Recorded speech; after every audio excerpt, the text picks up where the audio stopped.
사진 한 장 공개되고 난리가 났었죠. 정말 이렇게 나오는 거냐? 정말 그렇게 나왔습니다. 어차피 돌이킬 수 없는 강을 건넜으니까.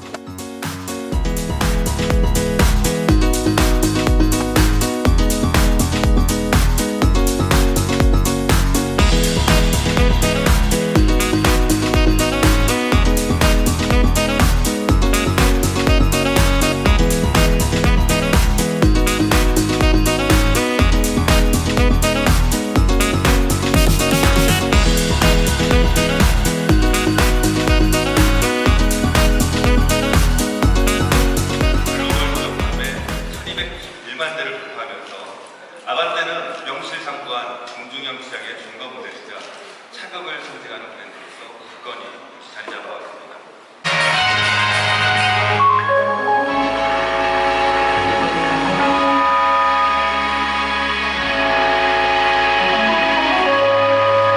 자, 아반떼 준준형 시장에 이 녀석은 독보적입니다. 절대 강자고 국민 준준형이라고도 하고, 어쨌든 경쟁자가 없죠. 수밖에 없는 게 준준형 시장에서 1등을 놓쳐본 적이 없는 모델입니다. 지금 이 모델이 6세대인가 7세대? 6세대인가? 한 6번째 모델인가 이런데, 이 동안에 그 K3가 잠깐 출시돼서 1위 자리를 한 달인가 뺏겼던 거 빼고는 한 번도 이 준준형 시장에서 1등을 놓친 적이 없는 차량이에요. 국내 시장에서 이 아반떼란 존재감은 그만큼 확실한 녀석이라, MD에서 AD로 넘어올 때는 상당히 변화가 좀 부드러웠습니다. 왠지 몰라도 너무 심심했어 하고 이번에는 완전히 틀어버렸어요. 완전히 틀어버렸습니다. 이렇게 보면 전면부는 확실히 AD가 전혀 안 보입니다. 그 전에 페이스리프트 이전의 모델이 보이진 않아요. 완전히 새롭게 다 그려놨거든요. 그래서 이 부분은 호불호도 확실하겠지만, 개인적으로는 실제로 보니까 괜찮게 잘 꾸며놓은 거 아닌가. 디자인적으로는 굉장히 재밌는 부분들이 많아갖고요. 한번 볼게요. 디자인을 보는 재미는 좀 있거든요. 그 부분이 여기 이 캐스케이딩 그릴이 옆으로 늘어나면서 이거를 그대로 하단 범퍼로 녹여놨습니다. 그래서 각을 잡아갖고 녹여놨고, 그리고 이 중간은 헤드램프가 들어와요. 이렇게 헤드램프가 맞물립니다. 그러니까 원래는 캐스케이딩이 여기서 거의 끝났죠. 끝나갖고 딱 모양을 만들어 놓고 그리고 나서 옆으로 배치했는데, 지금은 캐스케이딩 상단에다 줄 하나를 거놓고 헤드램프랑 연결을 시켜버렸습니다. 그래서 이렇게 보면 헤드램프가 좀 더 넓어지면서 커진 느낌이에요. 그래서 전면에는 캐스케이딩 그릴의 존재감도 있지만 이 헤드램프의 존재감이 상당합니다. 헤드램프는 이렇게 생겼고요. 불을 밝히면 이쪽이 데일라이트가 이렇게 뾰족하게 들어옵니다. 화살촉처럼. 여기 끝에를 이렇게 만들어 놨고요. 그리고 LED 내방 딱 만들어 놨습니다. 그래서 요거 자체로만 보면 존재감이 꽤 있어요. 근데 전체적으로 보면 워낙 포지션이 많기 때문에 좀 과하다는 느낌도 드는데, 요거 자체의 디테일만 보면 괜찮습니다. 헤드램프도 이렇게 삼각형으로, 그러니까 이렇게 해서 그려놓고 삼각형으로 배치를 시켜놨습니다. 그래서 포그램프하고 방향지시등 이렇게 되거든요. 그래서 이렇게 전체적으로 보면 삼각형이 상당히 많아요. 눈매도 그렇고 안개등 요 밑에 들어간 방향지시등하고 같이 있는 여기도 그렇고 삼각형이 상당히 많이 보입니다. 삼각형 에디션이란 말들도 있던데, 그리고 캐스케이딩 그릴이 여기서 또 세로로 줄을 거놨어요. 이게 본넷으로 라인을 타고 올라갑니다. 이런 식으로. 이 부분은 캐스케이딩은 앞으로 현대자동차가 이 그릴을 어떻게 활용할까를 어느 정도 보여주는 게 아닌가 싶습니다. 측면은 바뀐 부분 없어요.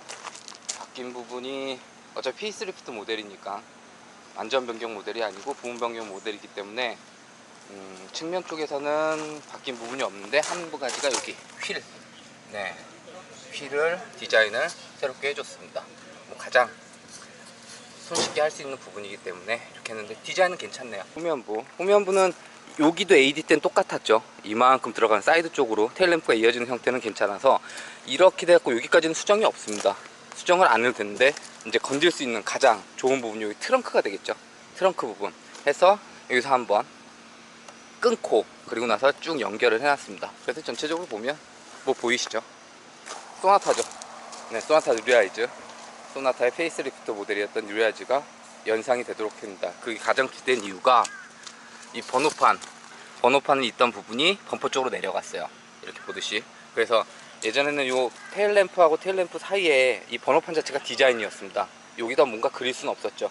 그래서 밑으로 내리고 여기다 이제 이름을 달아줬는데, 이게 이 부분을 잘 꾸미면 이뻐요. 근데 이 번호판이 내려갔기 때문에 여기 디자인의 자유도가 올라가기 때문에. 근데 그걸 어떻게 하느냐가 참 그런데, 이 뒷부분은 제 개인적으로 좀 아쉽고, 왜냐면 소나타 때도 호불호가 확실했기, 테일램프도 전면부랑 똑같이 헤드램프에다 각을 주는 것처럼 여기도 이렇게. 근데 이게 이 Z자 형상은 기아에서 쓰던 그건데 어쨌든 가지고 왔어요. 어쨌든 가지고 와서 이렇게 보여줍니다.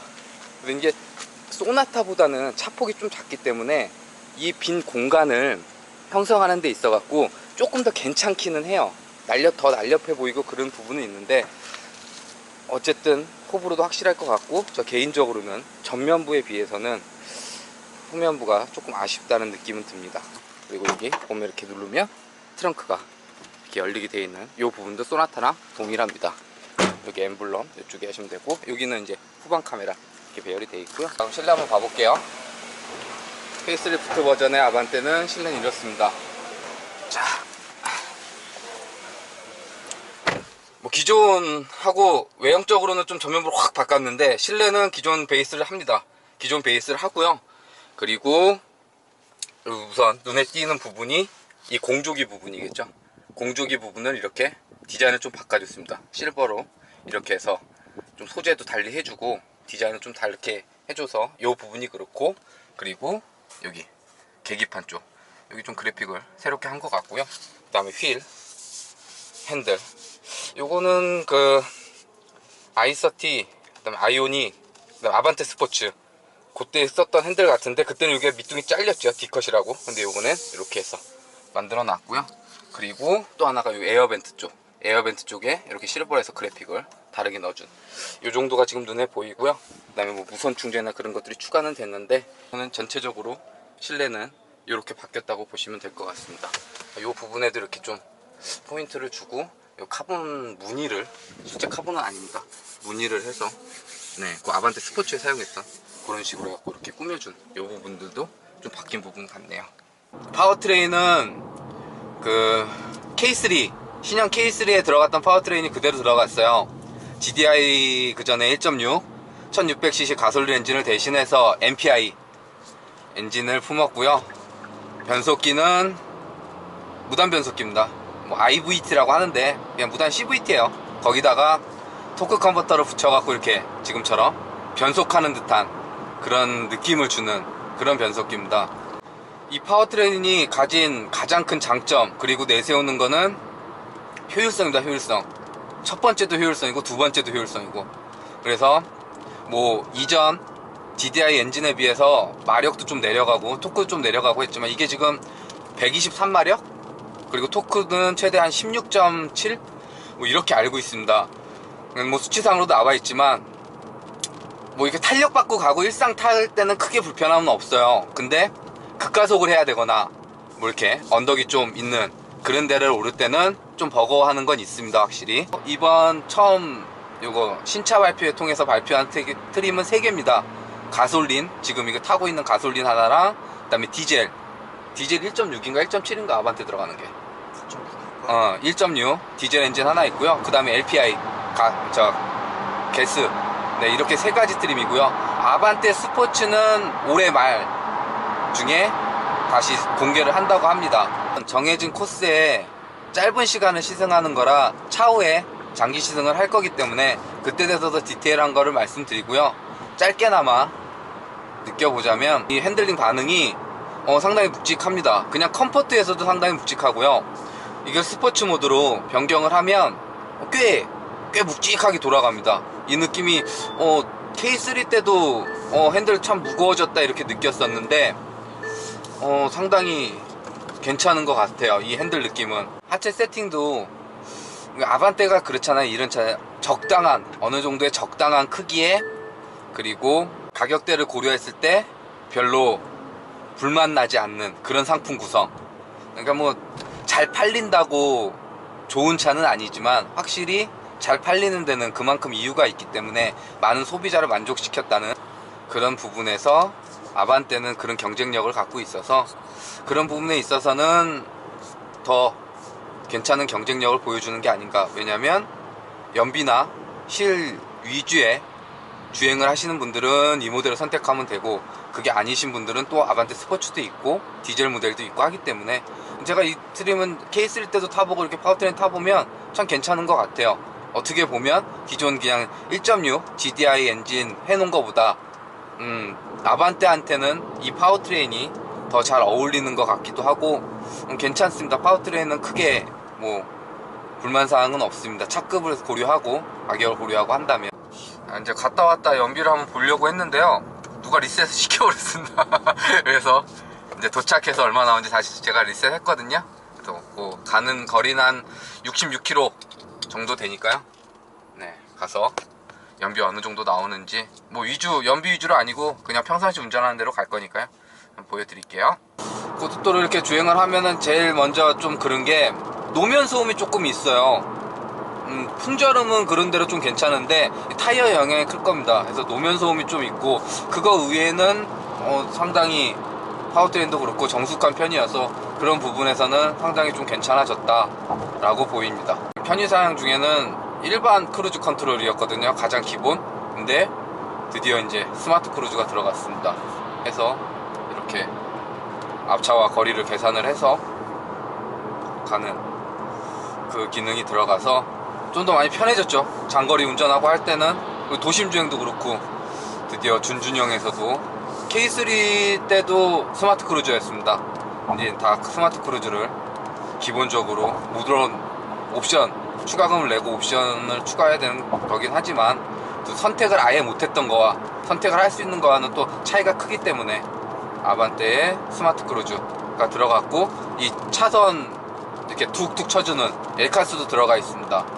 근데 HDA 하웨이 드라이브 어시스트, 그거는 빠져 있습니다. 자, 그래서 이 스마트 크루즈하고 차선 유지에 되는 엘카스가 만나서 이렇게 지금 영상에서 보시다시피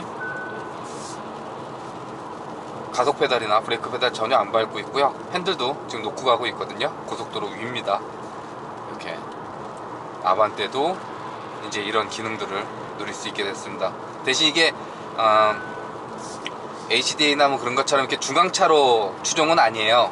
그래서 이렇게 차선을 만나면 그냥 툭툭 핸들을 쳐주는 그 느낌이고요. 또 핸들을 잡으라는 속도도 굉장히 좀 빠른 편입니다. 그러니까 그 상위 세그먼트하고는 그런 부분에서 어느 정도의 차별을 둔 게 아닐까 그렇게 생각되고요. 이제 도착지에 다 왔는데요. 67.2km 주행했고 연비는 15.4km/h. 괜찮은 것 같습니다.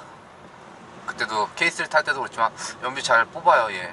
시승행사는 뭐 왕복 한 150km, 한 2시간 좀 넘게 주행을 하는 거라 뭐 디테일하게 말씀드릴 부분은 없어서, 차후에 다음 주에 다시 저 투산 시승하거든요. 페이스리프트 그거부터 타고, 그리고 나서 이 녀석 타고 시승기로 자세히 말씀드리도록 하겠습니다.